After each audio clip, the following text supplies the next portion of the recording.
Welcome to Sticky Med, learning medicine, stick by stick.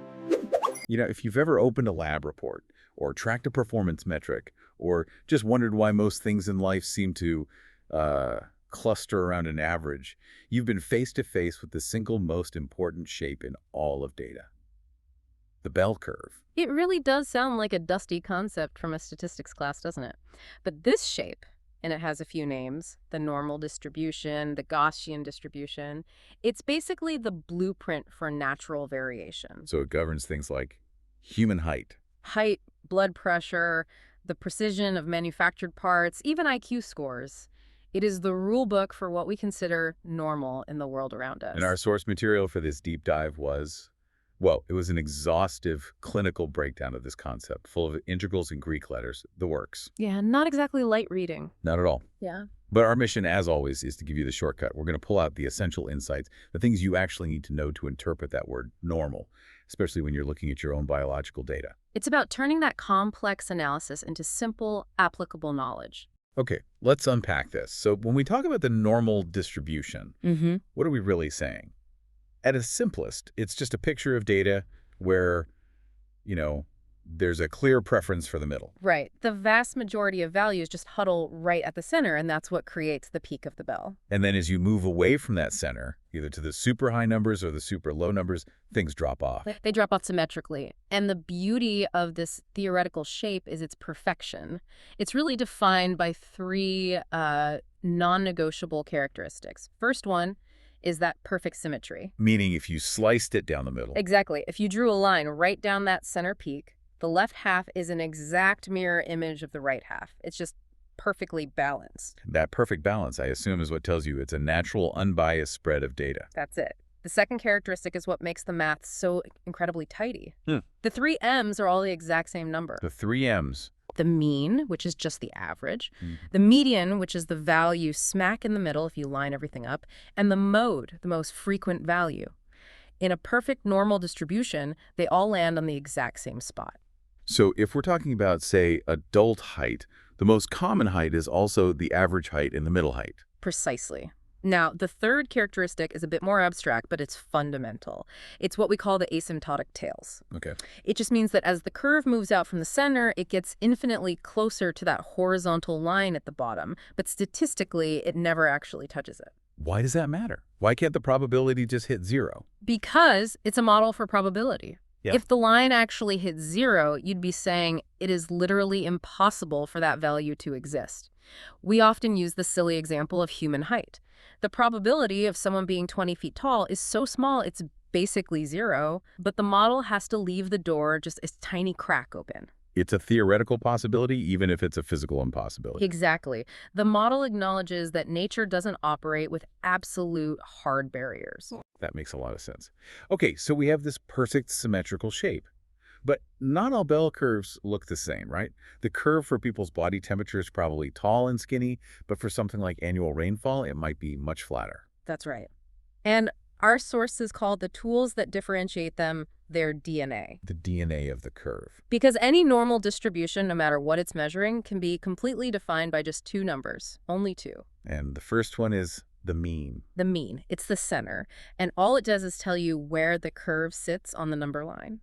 If you change the mean, you're not changing the shape at all. You're just sliding the entire curve left or right. So if the average salary at a company goes up by $10,000, the whole curve just shifts up the line. The whole thing just slides over. Okay, so if the mean tells us where the party is located, then the next number must tell us what kind of party it is. Like how wild is the variation? That is a great way to put it. The second parameter is the standard deviation. This number dictates the shape, the spread. You could even say the personality of the data. So what does a small one look like? A small standard deviation means all the data points are packed really tightly around the mean. You get a tall, skinny spike. It implies high precision, like everyone is very similar. Think about the measurements for medical syringes. You want them all to be almost identical. Everyone is close to the average. Conversely, a large standard deviation means the values are spread way out. You get a flat, wide, pancake-shaped curve. This means there's a ton of diversity and variation. Everyone is pretty different. Like scores on a subjective performance review, maybe. That's a perfect example. So if we connect this to the bigger picture, understanding these two numbers, The mean, which is the center, and the standard deviation, the spread. That's the key. It's the key to measuring variation and deciding if any single data point is typical or, unusually far from the middle. Which brings us to what might be the most critical concept for interpreting lab results. It's called the empirical rule. Or the 68, 95, 99.7 rule. Here's where it gets really interesting, because this is the map of the bell curve. This is the part that applies directly to the reports we see every day. It is. It's the statistical map that translates standard deviations into actual population percentages. It lets us quantify how common or how rare something is. So how does it break down? The rule breaks the distribution into these manageable chunks based on those standard deviation steps. So if you go one standard deviation out from the mean in both directions, +1 and -1, you capture 68% of the entire population. That's the majority. That's what we'd call average, really. That's the true bulk of the population. Right. Let's use shoe size for a second. If the average men's shoe size is a 10 and the standard deviation is, say, 1.5, then 68% of all men wear a size between 8.5 and 11.5. Okay, that makes sense. Now, if you expand that out to 2 standard deviations, plus or minus 2 SD, you capture 95% of the population. And that 95%, that's a critical number, isn't it? It is the critical boundary. And if you go out to 3 standard deviations, you've got 99.7% of everyone. Basically everyone you'll ever meet. Let's focus on that 95% boundary, because if the bell curve is nature's rulebook, this is where medical science has drawn a very clear line in the sand. That's right. And this is the aha moment. When you get a lab report for cholesterol, sodium, whatever, and it gives you a normal range. That range wasn't determined by some ideal of perfect health. It was determined by pure statistics. So if my report says the normal range for fasting glucose is, 70 to 100, Yeah. where did they get those two numbers? They took thousands of healthy people, measured them, and calculated the mean and the standard deviation for that group. Then they just drew the line at ±2 standard deviations from that mean. So normal in medicine literally just means you are statistically within the central 95% of the healthy people we measured. That is the precise definition, and this is the crucial implication that flips everything on its head. By defining normal this way, we have statistically guaranteed that 5% of perfectly healthy people will, by definition, have an abnormal lab result. Just by random chance? Just by random chance. They fall outside that statistical fence, but they could be functioning perfectly well. That's a huge takeaway. Means being a statistical outlier doesn't automatically mean something is wrong with you. You could just be in that healthy 5%. It really calls for a much more nuanced look at your health data. It really does. Okay, so what about comparing different things? Let's say a patient has high cholesterol and high blood pressure. How do you know which one is more unusual? You're comparing completely different scales and units. It's apples and oranges. It is the classic problem, and the solution is something called the Z-score. We use the Z-score to transform any raw measurement into what we call the standard normal distribution. Standardizing it. Exactly.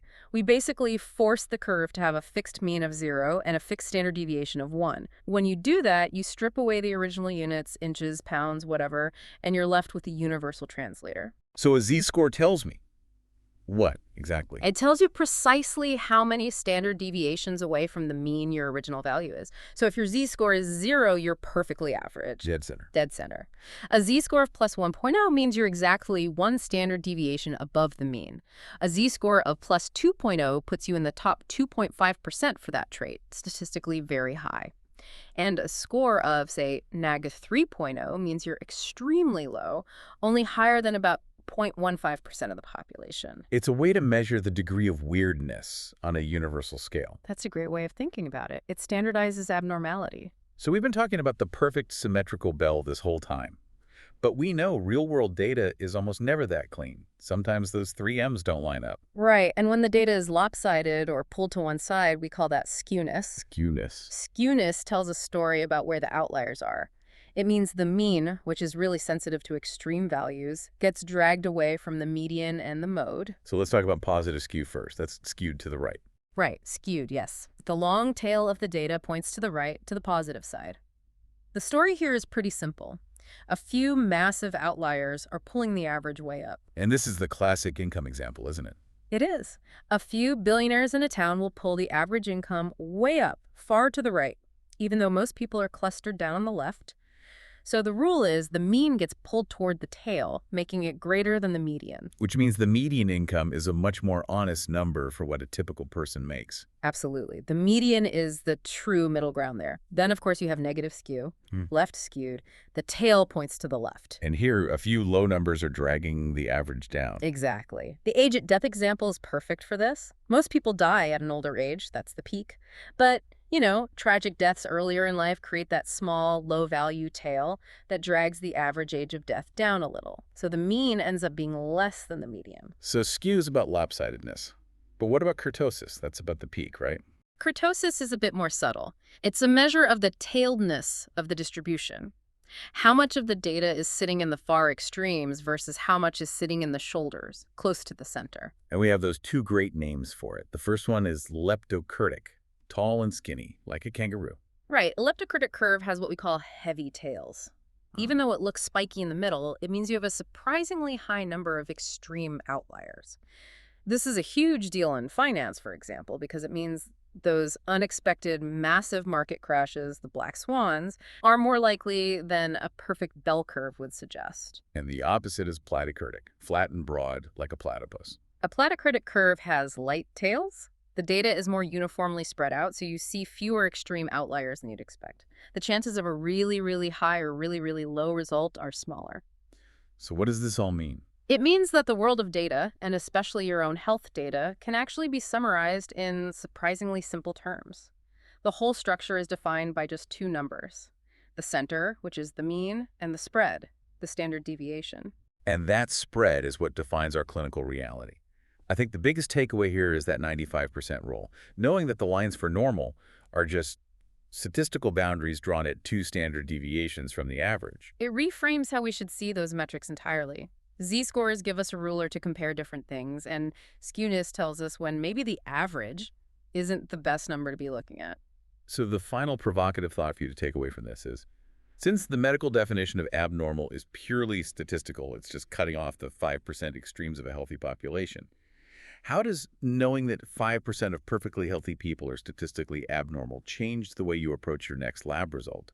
It challenges you to consider the difference between just being a statistical outlier and having a genuine physiological problem that actually needs attention.